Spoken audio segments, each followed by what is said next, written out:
We're back here at the Nexon Arena live for the Neighbor Star League. We are going into the winners match here between Stats and herO. Another PvP coming your way.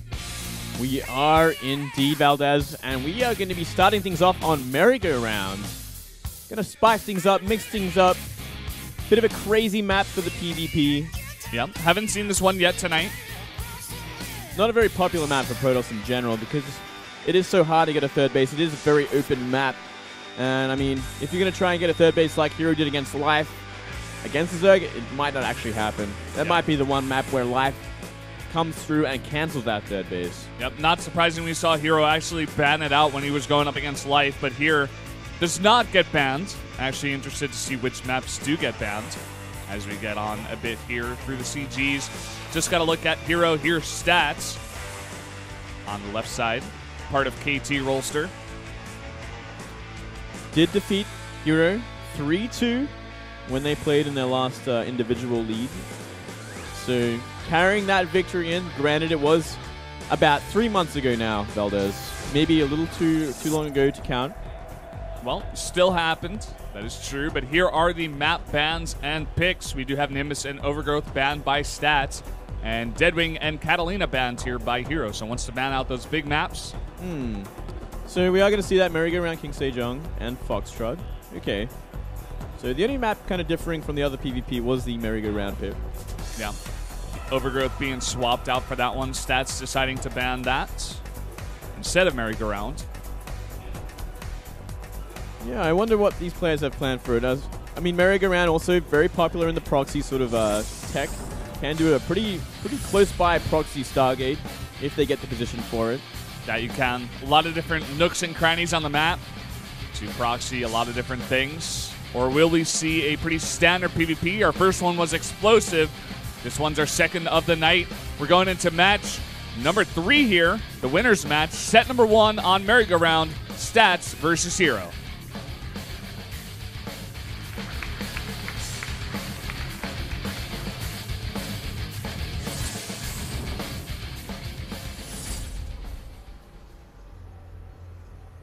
Up here in the top right, in the red, one of the Protoss players here, it is Stats.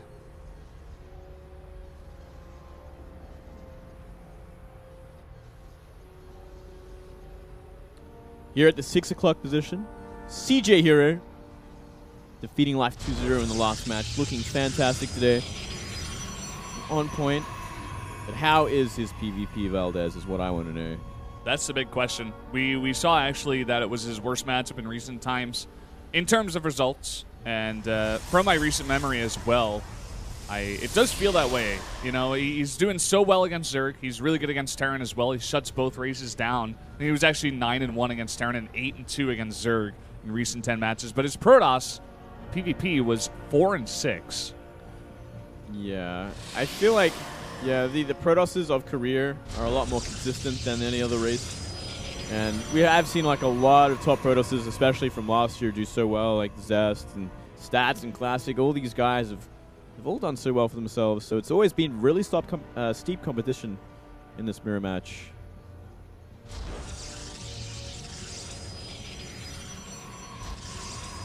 Very similar kind of builds going on so far. No surprise there. Same sort of timing with probe scouts as well. Yeah. Looks like herO could be going the correct way, although it does look like he is going the wrong way for now. Unfortunately, they're both going to end up in the top left where neither player is. It's just going to take a little bit longer to get that scout down. But again, both of these players should be able to move their probes back and get the scout off decently well, at least poke up front. Well, I guess neither player is going to be at a disadvantage when it comes to scouting, right? They'll essentially know where each other are. There's stats going right to the back, so I think we are going to see a proxy DT. That's what I'm going to say, Valdez. Tonight is the day of DTs, man. The day of proxy DTs, dude. Yeah, this, that pylon, once again, like, if you're going to go for Stargate, maybe you make it in the bottom right. Maybe make it in the bottom left even, but you're not going to put it all the way up top left. That's farther away from his base than your own base is. Yeah, and, well, the potential for like a proxy Stargate, like looking at the positions, if herO sort of wanted to do that, he'd have such a great position to do it on the right-hand side. Obviously not going to be going for it this game. In the proxy form, going to be doing it in his main base. And yeah, we're going to see DTs. Look at that. That probe is still waiting after the Twilight. 100% chance. This herO probe coming up. Stats Mothership has to be in position for it. If he is out of position, things will be spotted. And herO... He's trying to hide for as long as possible. Oh, he actually hides. Oh, no. Oh, my goodness. And now Stats, he's got his Mothership core in the wrong position. Yeah. That probe could definitely sneak by. It's going to stroll on up. It's going to be like, okay, not a problem. Dark Shrine coming down. Stalker for Stats has just finished. Maybe Stats will do kind of a sweep of the base.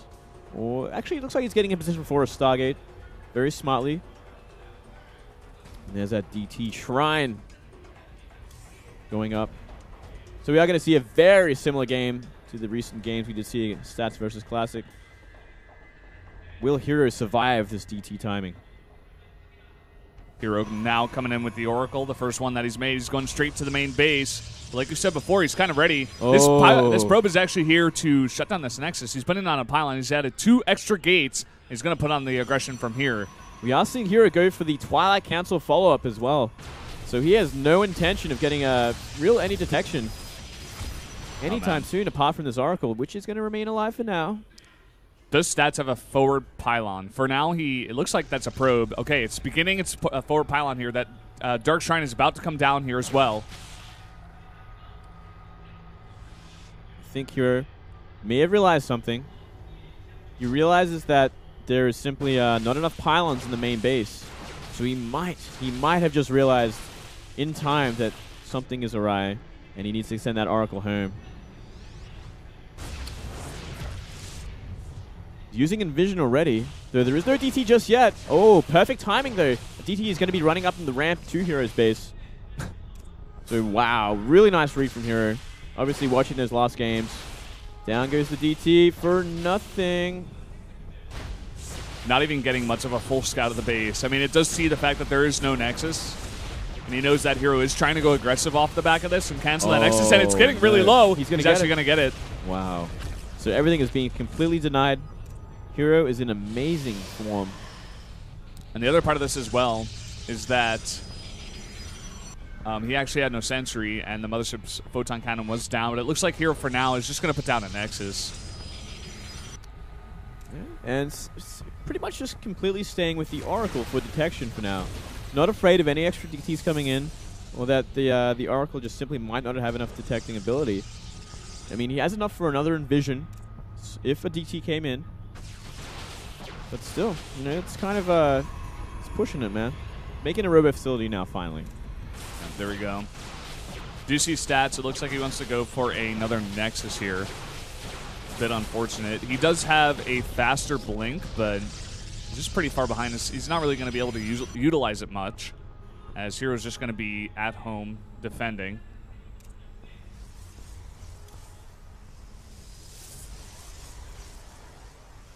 Now the game stabilizes though. herO with an incredible lead. Nexus obviously going to be miles ahead.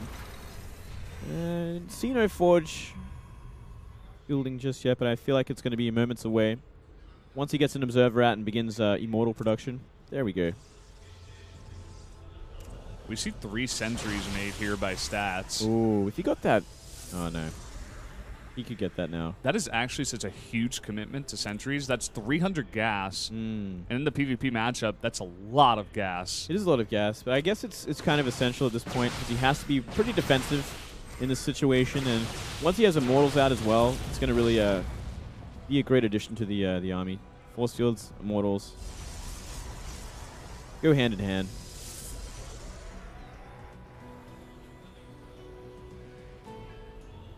Trying to think of what Stats could possibly do at this point to really get him back into the game. Because they're essentially going the same tech. And I mean, Stats is not miles behind by any means. They are the same supply. But it feels like it's one of those situations where herO is just a step ahead at every part of the game from now on. Like we did see in the previous PvP. Yeah, something we're beginning to see very often, actually. Even Zest, he had an interesting approach to it. what he did was actually just go for storm drops two times in a row against Creator in Pro League. I think that would be one way, no doubt about that. That would really could very well put him back into this. I also wonder if they are going to be going for that third base, because this map is certainly not designed for a safe third base, especially for Protoss. Forge being added for stats now, but man, that is a late Forge compared. Yeah, +1 already halfway done. This hallucinated Phoenix is actually going to see that there is already a Forge upgrading. He's not exactly sure how far along it is. Now the Robotics Bay is coming down faster for herO, whereas Stats just still at home making Stalkers. Yeah, it looks like he's posturing up to defend against this kind of harassment herO is doing. Just applying some pressure, forcing out units that did not want to be made.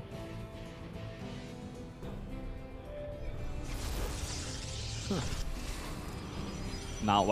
Not quite catching that probe. There he goes, finishes it off, forces that Nexus cannon. I think I saw him use a Revelation on nothing. I believe that was on nothing, Valdez. I think he may have caught the Robo. No, actually he didn't. Like he used it on the low ground just below the he sees the destructible. Yeah, he sees plate there. He sees the destructible plate. Like if Stats killed that Revelation would have done absolutely nothing. Very weird. I think he was assuming the Stalkers would be there or something, so he could get a Revelation on them. But instead, he gets the plate. And I mean, I guess it gives him a little bit of vision. He did see the Immortal with it. Fantastic. And we are seeing that Templar Archives being added for stats as well. So we're going to go into that Immortal Archon sort of style. Adding a third base at the north. But for herO, adding nothing. No third base for him just yet. Just simply going for Colossi from this point. How many Colossi does he have at this point? I see him making some. I think it's the first one now. Okay, he's got one. Second one on the way. I'll go on. The +2 is quite far ahead.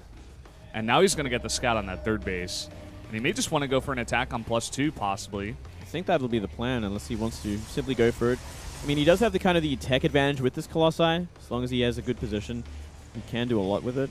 Yeah, the charge only beginning now for Stats. Looks like he wants to just go into heavy Immortal Archon charge lot here. Have those Stalkers in the back for support. Yeah, adding a lot more gateways. 4 more gateways being added. I just don't think hero's going to give him the time to let him do this. Well, maybe it's a mistake that hero's attacking into this, you know? I think this could be a problem for him. Maybe he doesn't know how much. I think he needs more Colossi, like a third one possibly, even maybe wait for the +2 to finish at least. Well, herO is simply just not going for that third base. He's just posturing up to doing a big attack. And if he gets a good position for it, it can work out, but still, this is a dangerous time to attack into, especially with not enough Colossi, as you were mentioning. Well, second Colossus joins in here. The +2 still not in, but he's just confident to go for it. Really nice time warp, actually, in the middle of herO's army. The Blink Micro is coming down. Where is the Mothership Core of herO? It is not here. Oh. Yeah, just everything is a little too late for Stats. And everything just getting cleaned up. I mean, if there was charge outs on the map, maybe it would have been a little bit of a better of an engagement, but everything just getting wiped out completely. 2 Colossi remain, as long as so many gateway units for herO. 2 Colossi staying alive for the entire fight. We saw Stats try to make a big blink for it, possibly take one out, but it does not work. GG is called, and herO wins game number 1. Yep, just playing from his advantage, having a straight up sort of a follow-up to that when he saw Stats going for that third base. Knew he didn't have to defend, could be the aggressor.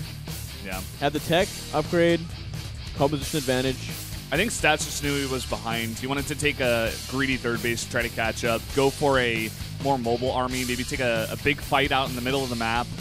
But herO just attacked at a really nice timing. He didn't even need to wait for +2 there. He just had the better tech. Those Colossi doing great work. He had more units as well. And herO just kind of finishing off what he started, coming out with a big advantage after holding off the DTs and getting that Nexus out a bit faster than Stats, that natural Nexus. It was so smart how herO read it as well. He flew around the main base with the Oracle, counting the pylons, and he knew that there was something proxy. So he flew that Oracle directly home, had enough for a Revelation, activated the Revelation before DTs even got into the main base.